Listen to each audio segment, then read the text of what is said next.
So hi guys welcome back to my to videos. तो इस video में दोस्तों डिस्कस करने वाले हैं यहाँ पर कुछ इंपॉर्टेंट कंपनीज को और उनसे रिलेटेड कुछ इंपॉर्टेंट अपडेट्स हैं जिसकी बात करेंगे इस वीडियो में।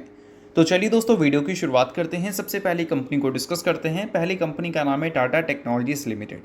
बट इसको डिस्कस करने से पहले दोस्तों अगर आपने अभी तक चैनल को सब्सक्राइब नहीं किया है तो चैनल को सब्सक्राइब करके बेल आइकन को प्रेस कर लो और टेलीग्राम चैनल को भी ज्वाइन कर लो जिसका लिंक आपको डिस्क्रिप्शन में देखने को मिल जाएगा। और दोस्तों एक डिस्क्लेमर भी रहेगा, जितने भी कंपनी से रिलेटेड न्यूज़ एंड अपडेट्स हम लोग कवर करेंगे वो सारी न्यूज़ एंड अपडेट्स सिर्फ और सिर्फ एजुकेशन पर्पज़ के लिए, सीखने के लिए, तो इसको किसी भी तरह का इन्वेस्टमेंट एडवाइस मत समझना। आप खुद से रिसर्च और एनालिसिस भी कर सकते हैं। तो चलिए अब वीडियो की शुरुआत करते हैं। सबसे पहले बात करते हैं टाटा टेक्नोलॉजी से रिलेटेड कुछ इंपॉर्टेंट न्यूज़ एंड अपडेट्स के बारे में। सो दोस्तों अगर आज के दिन की बात करें तो टाटा टेक्नोलॉजी से आपको काफ़ी ज़्यादा फोकस में देखने को मिल रही थी। फोकस में रहने का सबसे बड़ा रीज़न है कंपनी के क्वार्टरली रिजल्ट जो कि आज के दिन हमें देखने को मिलने वाले हैं। अब इंपॉर्टेंट ये है दोस्तों कि जब से कंपनी का लिस्टिंग हुआ है 2023 दिसंबर में लिस्टिंग कंपनी को हुई थी और तब से लेकर अब तक कंपनी ने 5 से 6 क्वार्टरली रिजल्ट पब्लिश कर दिए हैं। और एक भी क्वार्टर को देखकर आप ऐसा नहीं बोल सकते कि कंपनी के रिजल्ट हमें बहुत ही ज़्यादा इंप्रेसिव देखने को मिले हैं।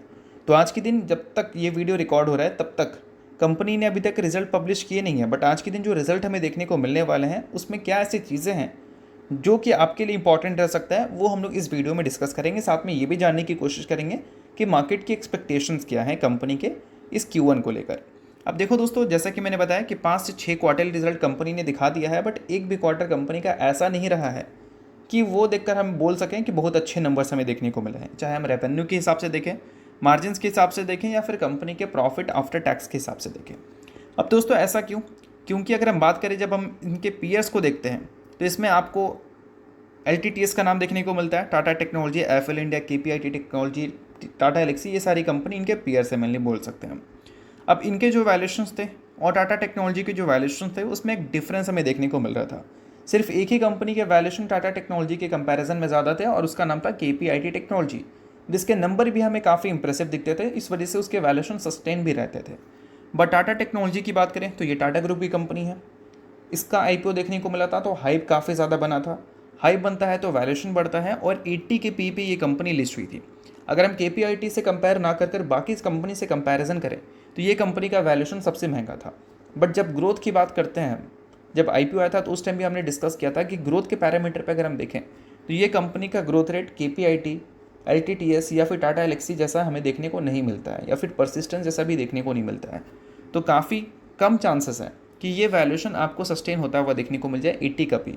और उसके बाद कंपनी ने क्या ग्रोथ दिखाया, कंपनी के ग्रोथ रेट अगर देखोगे रेवेन्यू का तो वो हमें सिर्फ सिंगल डिजिट में देखने को मिला है 2025 के फाइनेंशियल ईयर में, और प्रॉफिट तो 0% से ग्रो किया है। यानी कि कुछ भी खास कंपनी ने अच्छा नंबर रिपोर्ट नहीं किया कि जिसके बेसिस पे हम बोल सकते हैं कि 80 का पी कंपनी सस्टेन कर लेगी। बट अगर आने वाले क्वार्टर्स में कंपनी यही सिंगल डिजिट की ग्रोथ को अगर डबल डिजिट में कन्वर्ट कर दे तो उस केस में मार्केट इस वैल्यूएशन को कहीं ना कहीं बोल सकते हैं, ऐसा मान सकती है कि हाँ भाई ये ग्रोथ के हिसाब से ये वैल्यूएशन सही है। तो एक लंबे टाइम फ्रेम से जो कंपनी में लगातार गिरावट हो रहा है उसका भी एक बड़ा रीज़न आप बोल सकते हैं यही है, जो कंपनी के अर्निंग्स है और जो कंपनी के वैल्यूएशन है वो लगातार हमें मैच करते हुए देखने को नहीं मिल रहे हैं। तो अब बात कर लेते हैं कि मार्केट की एक्सपेक्टेशन इस क्वार्टर को लेकर अगर अच्छी है तो कितनी अच्छी है और ख़राब है तो कितनी ख़राब है। तो देखो दोस्तों, यहाँ पर मेंशन किया गया है एक्सपेक्टेशन। मार्केट उम्मीद कर रही है कि कंपनी का जो नेट प्रॉफिट है वो हमें 157 करोड़ के दिख सकते हैं और जो कंपनी का रेवेन्यू है वो 1208 करोड़ का देखने को मिल सकते हैं। अब कंपैरिजन करें तो पिछले क्वार्टर में कंपनी ने 1286 करोड़ का रेवेन्यू रिपोर्ट किया था, इस बार देखने को मिल सकता है 1208 करोड़। Q1Q बेसिस पे रेवेन्यू ग्रो नहीं करेगा ऐसा मार्केट उम्मीद कर रही है, और ईयर ऑन ईयर बेसिस पे भी कंपैरिजन करें तो यहाँ पर भी ग्रोथ की एक्सपेक्टेशन नहीं है। और सेम चीज़ दोस्तों अगर हम बात करें प्रॉफिट में तो 157 करोड़ की प्रॉफिट की एक्सपेक्टेशन है, जो कि Q1Q बेसिस पे और ईयर ऑन ईयर बेसिस पे कंपैरिजन करें तो यहाँ पर भी कम है। यानी कि वंस अगेन मार्केट को लग रहा है कि कंपनी के जो नंबर्स हैं वो इस बार भी हमें कुछ खास इंप्रेसिव देखने को नहीं मिलेंगे। और EBITDA की बात करें तो 171 करोड़ का EBITDA का एक्सपेक्टेशन है और 14.15% की मार्जिन की एक्सपेक्टेशन है।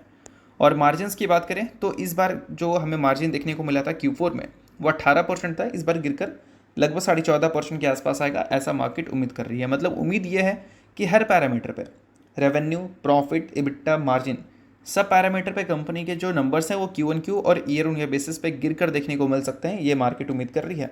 अब देखते हैं कि इससे बेटर नंबर अगर कंपनी रिपोर्ट कर दे तो हो सकता है कि मार्केट को नंबर अच्छा लग जाए, और वैसा ही कुछ रहा तो ये वैल्यूएशन वंस अगेन वैल्यूएशन और जो ग्रोथ का गेम है वह एज इट इज़ आपको कंटिन्यू दिख सकता है। तो इस वजह से इन सारी चीज़ों को ध्यान में रखना।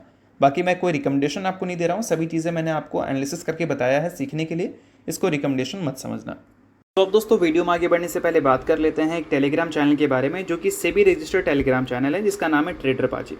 इनका रजिस्ट्रेशन नंबर आप यहाँ पर नोट कर सकते हैं। 8 साल से भी ज़्यादा का एक्सपीरियंस है इनको ऑप्शन एंड स्विंग ट्रेडिंग में, और 3000 से भी ज़्यादा लोगों को ये ट्रेन कर चुके हैं जो कि ऑप्शन एंड स्विंग ट्रेडिंग में ही है।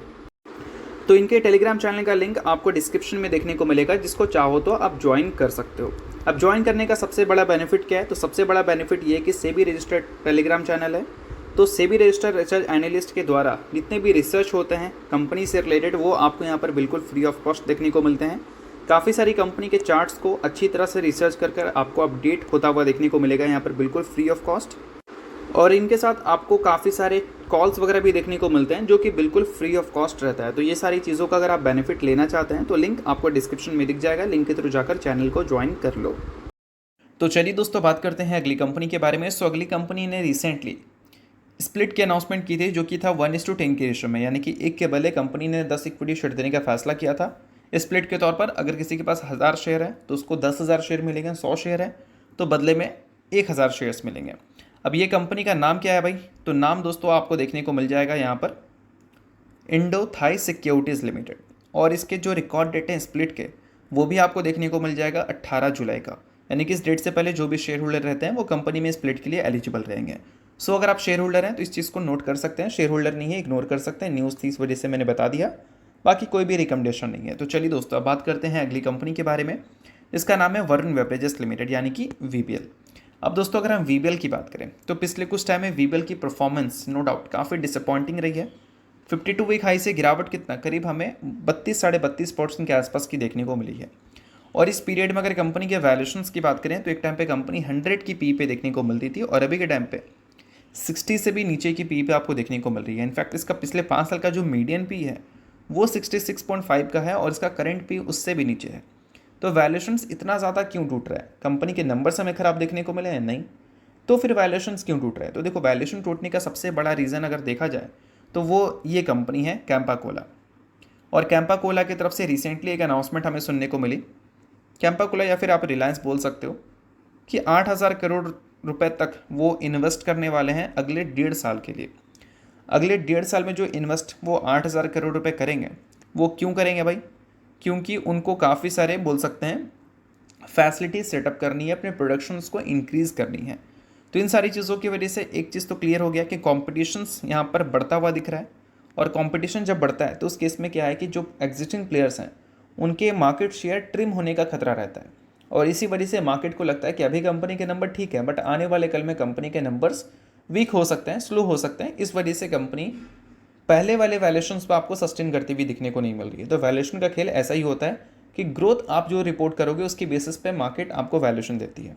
अच्छा ग्रोथ तो अच्छा वैल्यूएशन, और ग्रोथ में अगर स्लो डाउन आने की एक्सपेक्टेशन है तो वैल्यूएशन भी टूटता है। अब देखो दोस्तों इस पीरियड में कंपनी के नंबर्स की बात करें तो नंबर्स हमें ख़राब देखने को नहीं मिले हैं, बट अगर पिछले 5 साल पिछले 3 साल का सीजीआर से अगर कंपैरिजन करोगे तो ज़रूर ये आपको वीक देखने को मिलेगा। बट इनके जो मैनेजमेंट है उनकी तरफ से कमेंट्री थी कि एनर्जी ड्रिंक सेगमेंट्स की अगर हम बात करें तो वहाँ पर कंपनी काफ़ी सारे न्यू प्रोडक्ट्स को लॉन्च करेगी जो कि स्टिंग जैसा इनको ग्रोथ रिपोर्ट करके दे सकती है।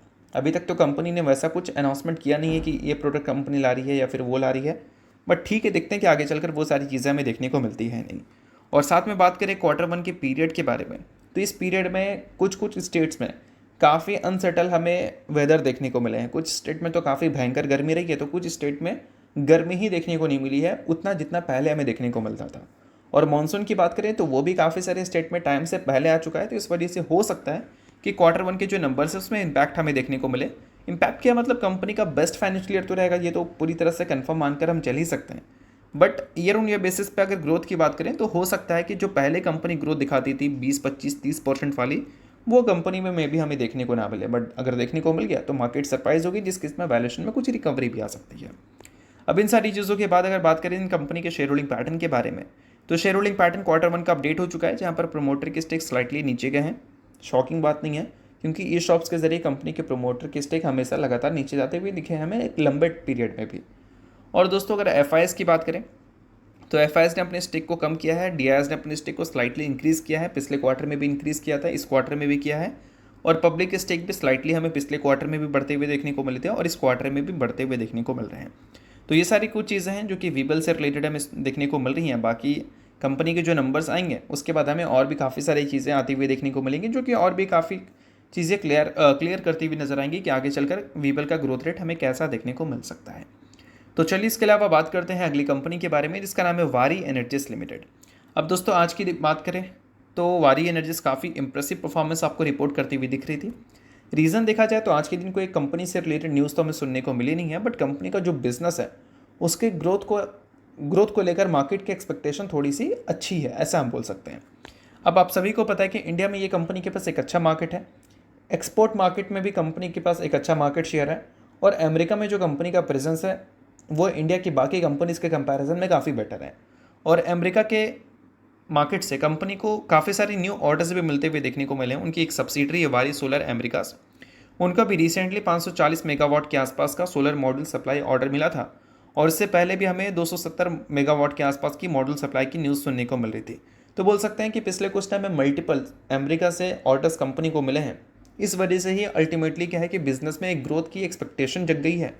ऑलरेडी कंपनी की ग्रोथ हमें पिछले साल, उससे पिछले साल और उससे पिछले साल भी अच्छे ही देखने को मिले थे, बट यहाँ पर क्या है कि ग्रोथ मेंटेन कर पाएगी ये कंपनी या नहीं, वो ज़्यादा इंपॉर्टेंट है। अगर वो मेंटेन हो जाता है तो वेल एंड गुड, और अगर मेंटेन नहीं हो पाता है तो उस केस में क्या है कि फिर मार्केट आपको वैल्यूएशन तोड़ती हुई नज़र आ जाती है। तो यहाँ पर पिछले साल तो कंपनी ने काफ़ी अच्छे प्रॉफिट्स दिखाए थे हमें, काफ़ी अच्छे रेवेन्यू ग्रोथ भी दिखाए थे, और अभी अमेरिका से कंसिस्टेंट अगर कंपनी को ऑर्डर मिल रहे हैं तो एक्सपेक्टेशन ये है कि आने वाले सालों में भी कंपनी के जो ग्रोथ रेट है वो हमें अच्छे देखने को मिल सकते हैं। तो इन्हीं सारी चीज़ों की वजह से परफॉर्मेंस हमें अच्छी देखने को मिल रही है, बीच बीच में आपको प्रॉफिट बुकिंग भी देखने को मिल जाता है। तो इन सारी चीज़ों को रिकमेंडेशन की तरह तो लेने की ज़रूरत नहीं है, क्योंकि हमने बिजनेस को एनालिसिस किया है। बाकी आप खुद से रिसर्च और एनालिसिस भी कर सकते हैं। तो चलिए दोस्तों, ये वीडियो यहीं तक था। करता हूँ वीडियो आपको अच्छा लगा, लाइक कीजिए, पहली बार सब्सक्राइब कीजिए। वीडियो के लिए बहुत बहुत शुक्रिया।